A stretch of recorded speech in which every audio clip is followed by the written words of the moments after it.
काव्या, एक बार मेरा यूपीएससी का एग्ज़ाम क्लियर हो जाएगा ना, तो फिर मैं तुमसे शादी कर लूँगा। और पता है, फिर हमारे पास पैसे भी आ जाएंगे। डॉक्टर ने बोला है कि मेरा इलाज हो जाएगा, मेरा पैर ठीक हो जाएगा। पर प्लीज़ काव्या, तुम कभी मेरा साथ मत छोड़ना। जैसे अभी तक तुमने मेरा साथ दिया है, हमेशा ऐसे ही देना। और मैं भी तुम्हारा हमेशा साथ दूंगी। एक्सक्यूज मी, आपका रुमाल गिर गया था। नहीं, ये तो मेरा रुमाल नहीं है। अरे रख लीजिए, आप कहिए आपके पॉकेट से गिरा है। अब ठीक है, थैंक यू।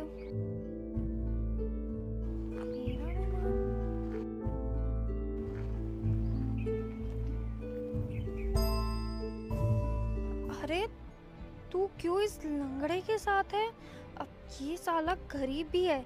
मेरी गर्लफ्रेंड बन जा, मैं तुझे फुल ऐश कराऊंगा। मेरे पास कार भी है। मेरा नंबर है 87500800। अभिषेक सिंह।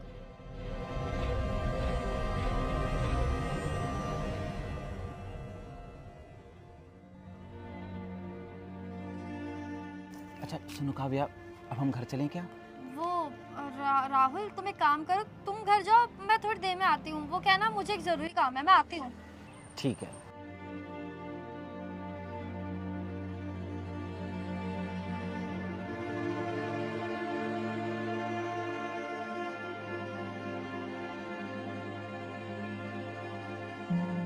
चलो।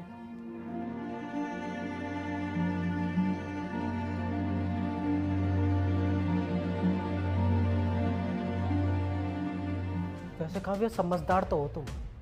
बहुत अच्छा फैसला लिया तुमने उस गरीब लंगड़े को छोड़कर, वरना वो साला पूरी जिंदगी बर्बाद कर देता तुम्हारी। अरे ये सब तो मुझे पहले से ही पता था। और कौन सा मैं उससे प्यार करती थी। अरे बस वही था कि वो मेरी मदद कर देता था, मेरी नोट्स बना देता था, और उसके बदले में मैं उससे थोड़ी चुपड़ी चुपड़ी बातें कर लेती थी। तो बस वो मेरे से ऐसे ही सेट हो गया, और ऐसे ही मैं उसको बेवकूफ़ बनाती गई। और देखो, वो इतना बड़ा बेवकूफ़ निकला कि मेरे बातों में आ भी गया, और उसको सच में ऐसा लगा कि मैं उससे शादी कर भी लूँगी। पागल कहीं का।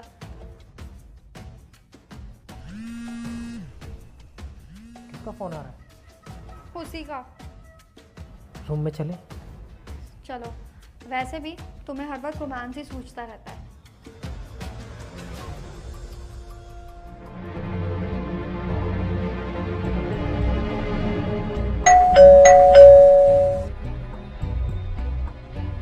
काव्या, तुम मेरा फ़ोन क्यों नहीं उठा रही हो? ना मेरे मैसेज का जवाब दे रही हो, और ना ही मुझसे मिलने आ रही हो। बताओ क्या बात है? कोई बात है तो बताओ ना प्लीज़ मुझे। तुम मुझसे नाराज़ हो क्या, जो मुझसे बात नहीं कर रही हो, ऐसे इग्नोर कर रही हो, और अभी भी जवाब नहीं दे रही हो? बताओ ना प्लीज़, चुप क्यों खड़ी हो? मैंने क्या गलती की है? अबे वो सुन, तेरी गलती ये है कि तू गरीब है, तेरी औकात ही नहीं है इसके साथ रहने की। समझ में आ रही है मेरी बात या नहीं? काव्या, ये तो वही लड़का है ना जिसने उस दिन तुम्हें रूमाल दिया था? अबे उल्लू, वो रुमाल नहीं था, वो था इनविटेशन काव्या के लिए, ताकि मैं इसकी ज़िंदगी बदल सकूं। नहीं तो साले तू तो इसकी ज़िंदगी खराब कर रहा था। मेरी वजह से हर जगह इसकी बेइज्जती हो रही थी, इसकी नाक कट रही थी।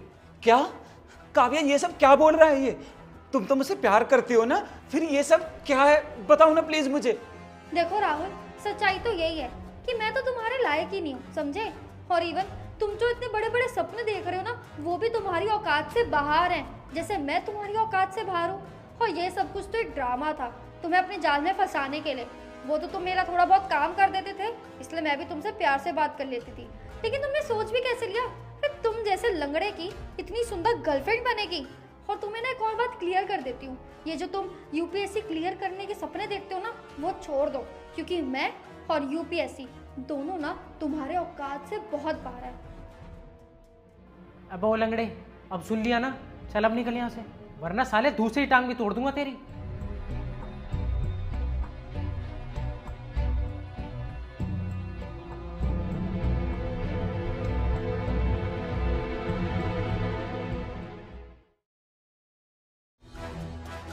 अभिषेक, क्या हुआ है तुम्हें? अरे ना ही तो तुम इतने टाइम से मेरे कॉल्स का रिप्लाई कर रहे हो, ना ही तो मेरे मैसेजेस का। देखो काव्या, अब तुम्हारा और मेरा कोई रिश्ता नहीं है, और अगर मैं तुम्हारे कॉल नहीं उठा रहा हूँ तो तुम्हें समझ जाना चाहिए ना, कुछ तो बात होगी ना, तुम्हें सोचना चाहिए ना, फिर क्यों खामा मुझसे चेप हो जा रही हो? अभिषेक, ये तुम क्या कह रहे हो? मैं कुछ समझी नहीं। पीछे की लड़की कौन है? देखो, ये है मेरी नई गर्लफ्रेंड और अब मुझे तुमसे कोई बात नहीं करनी है। मेरा तुमसे मन भर चुका है, निकलो भी यहाँ से।